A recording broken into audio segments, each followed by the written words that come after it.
I found that nothing in life is worthwhile unless you take risks. Nothing.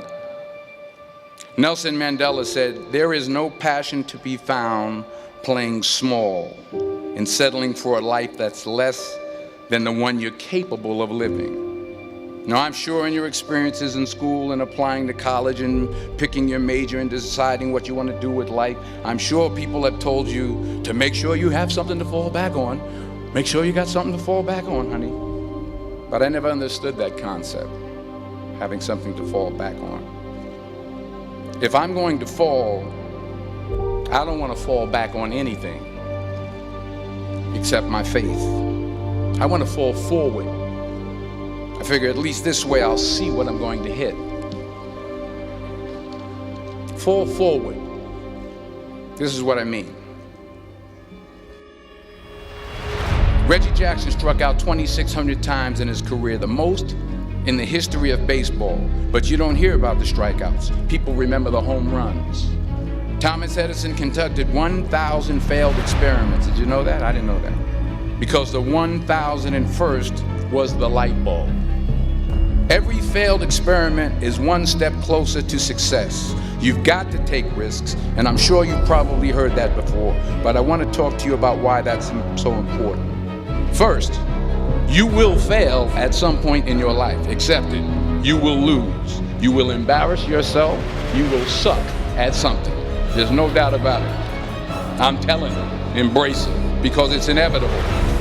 The point is, every graduate here today has the training and the talent to succeed. But do you have the guts to fail? Here's my second point about failure. If you don't fail, you're not even trying. To get something you never had, you have to do something you never did. Les Brown's a motivational speaker. He made an analogy about this. He says, imagine you're on your deathbed, and standing around your deathbed are the ghosts representing your unfulfilled potential, the ghost of the ideas you never acted on, the ghost of the talents you didn't use. And they're standing around your bed, angry, disappointed, and upset. They say, we came to you because you could have brought us to life, they say. And now we have to go to the grave together. So I ask you today, how many ghosts are going to be around your bed when your time comes? You've invested a lot in your education, and people have invested in you. And let me tell you, the world needs your talents. Man, does it ever. I just got back from South Africa. It's a beautiful country, but there are places there with terrible poverty that need help. And Africa is just the tip of the iceberg. The Middle East needs your help. Japan needs your help. Louisiana needs your help. Philadelphia needs your help. The world needs a lot, and we need it from you. We need it from you, the young people, because remember this. So you got to get out there. You got to give it everything you got, whether it's your time, your talent, your prayers, or your treasures. Because remember this, you will never see a U-Haul behind a hearse. You can't take it with you. The Egyptians tried it, and all they got was robbed.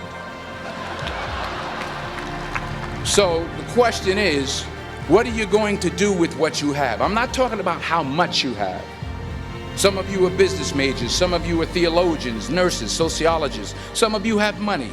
What are you going to do with what you have? All right, now here's my last point about failure. Sometimes it's the best way to figure out where you're going. Your life will never be a straight path. I began at Fordham University as a pre-med student, then journalism, and with no academic focus, my grades took off in their own direction.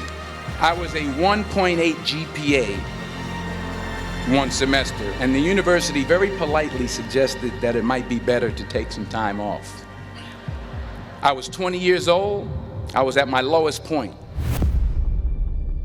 And then one day, and I remember the exact day, March 27th, 1975, I was helping my mother in her beauty shop. My mother owned a beauty shop up in Mount Vernon. And there was this older woman who was considered one of the elders in the town. And I didn't know her personally, but I was looking in the mirror, and every time I looked at the mirror, I could see her behind me, and she was staring at me. She just kept looking at me. Every time I looked at her, she kept giving me these strange looks. So she finally took the dryer off her head and she said something I'll never forget. She said, "Young boy, I have a prophecy." She said, "You are going to travel the world and speak to millions of people." And in the years that followed, just as that woman prophesied, I have traveled the world and I have spoken to millions of people through my movies. Millions who up till this day couldn't see me, who up till this day I couldn't see while I was talking to them, and they couldn't see me, they could only see the movie. They couldn't see the real me. But I see you today, and I'm encouraged by what I see. And I'm strengthened by what I see. Because taking risk is not just about going for a job. It's also about knowing what you know and what you don't know. It's about being open to people and to ideas. While it may be frightening, it will also be rewarding. Because the chances you take, the people you meet, the people you love, the faith that you have, that's what's going to define you. Never be discouraged. Never hold back. Give everything you got. And when you fall throughout life, remember this: fall forward.